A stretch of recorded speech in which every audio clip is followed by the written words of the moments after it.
اور ایک دن ایسا ہوا کہ وہ نہیں آیا، 2 ہفتے گزرے، 3 ہفتے گزرے، وہ کام پہ نہیں آیا۔ اور یہ جو بزرگ تھے انہوں نے تلاش کرنا شروع کر دیا، اس کو پوچھتے، گلی محلے میں جا کے پوچھتے کہ بھائی ایک مزدور ہے، وہ ہفتے کے ہفتے کام کیا کرتا ہے، کیا آپ نے کہیں اسے دیکھا؟ لوگوں سے معلوم کرتے، لیکن لوگوں کو اس کے بارے میں معلوم نہیں چلا۔ یہ ڈھونڈتے ڈھونڈتے آخر کار اس جگہ پر پہنچ گئے کہ وہاں پر ایک انسان کو اس کا پتہ معلوم تھا۔ اس نے بتایا، اس نے کہا اگر اس کو تم ڈھونڈ رہے ہو، اس کے پاس جانا چاہتے ہو تو چلے جاؤ جنگل کے کنارے، قبرستان کے پیچھے ایک گلی ہے اور اس کے پیچھے کھنڈروں میں ایک گھر بنا ہوا ہے، اس میں وہ ملے گا۔ وہ اللہ والے تھے، وہ بزرگ چلے گئے وہاں پر، گئے، دروازہ کھٹکھٹایا، اندر سے آواز آئی، کون؟ کہا میں وہی ہوں۔ پورا اپنا پتہ بتایا، کہا اچھا تم ہو، آ جاؤ اندر۔ اندر گئے، ملاقات ہوئی، بات چیت ہوئی، دیکھا کہ بہت زیادہ بیمار ہے، بستر علالت پر پڑا ہوا ہے۔ اس مزدور نے کہا کہ آپ اللہ کے نیک بندے لگتے ہو، آپ سے میں ایک عریضہ پیش کرتا ہوں، ایک کام ہے آپ سے، اگر آخری ٹائم پر آپ میرا کام کر دیں گے تو بڑی مہربانی ہوگی۔ کہا بتاؤ کیا کام ہے؟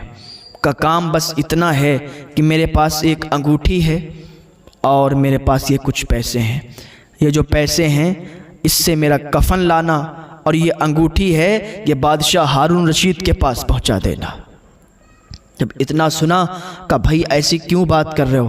کہ ہم بات ایسی نہیں کر رہے ہیں، اب ہمارا ٹائم بہت کم ہے اور آج ہی رات میں میرا انتقال ہو جائے گا، جتنا میں نے کہا ہے آپ سے اگر اتنا آپ کر سکتے ہیں تو ٹھیک ہے۔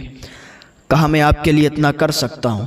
وہ گئے، ان پیسوں کا کفن لیا، لینے کے بعد ابھی انگوٹھی ان کے پاس ہی رکھی ہے، گھر پہ گئے، رات کاٹے نہیں کٹتی، کربٹیں بدل رہے ہیں کیونکہ صبح اس کے پاس جانا ہے۔ اور جب صبح ہوئی تو بھاگتے ہوئے دوڑتے ہوئے اسی مزدور کے پاس پہنچے، دیکھا تو وہ انتقال کر چکا تھا، وہ اس دنیا سے جا چکا تھا۔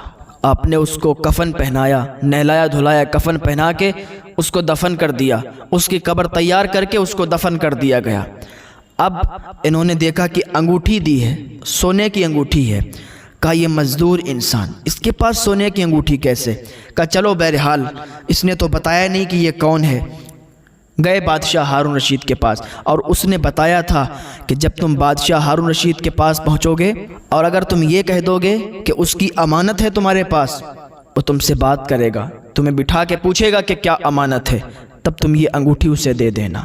کہا ٹھیک ہے۔ بادشاہ ہارون رشید کے پاس وہ بزرگ جانے لگے، گئے دروازے پر، بادشاہ ہارون رشید کے محل کے دروازے پر جب پہنچے تو بادشاہ ہارون رشید سے ملنے کی التجا کی کہ بادشاہ ہارون رشید سے ملنا چاہتے ہیں، تو دربانوں نے روک لیا، ملنے نہیں دیا۔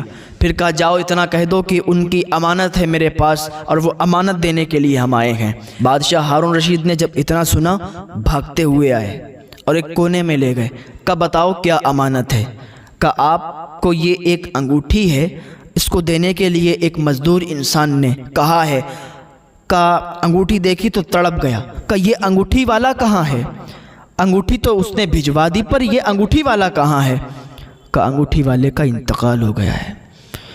جب اتنا سنا بادشاہ ہارون رشید نے تو دہاڑے مار کے رونے لگے۔ تو یہ بزرگ انسان کہنے لگے بات کیا ہے یہ تو بتاؤ، نہ اس نے بتایا نہ تم نے بتایا، چیخ مار کے رو رہے ہو، بات کیا ہے؟ وہ تمہارا کون ہے؟ وہ مزدور انسان ہے، مزدوری کر کر کے کھاتا تھا، آپ اس کے لیے رو رہے ہو؟ کہا تمہیں معلوم نہیں وہ کون ہے؟ کہا کون ہے؟ کہا وہ میرا بیٹا تھا۔ کہا بیٹا تھا اور مزدوری کرتا تھا؟ کہا تمہیں معلوم نہیں، وہ مجھ سے بارہا کہتا تھا ابا یہ سب کچھ چھوڑ دو، یہ سب کچھ چھوڑ دو، اس کا حساب نہیں چکا پاؤ گے، اس کا حساب نہیں دے پاؤ گے اللہ کی بارگاہ میں جب جاؤ گے۔ ہم اس کو سمجھا دیا کرتے تھے، وہ ہم سے متفق نہیں ہوا، وہ ہمیں منع کرتا تھا، لیکن ہم کیا کریں، ہم اس کی بات کو نہیں مانے، اس کو سمجھایا، بہت سمجھایا، لیکن وہ یہاں سے چلا گیا۔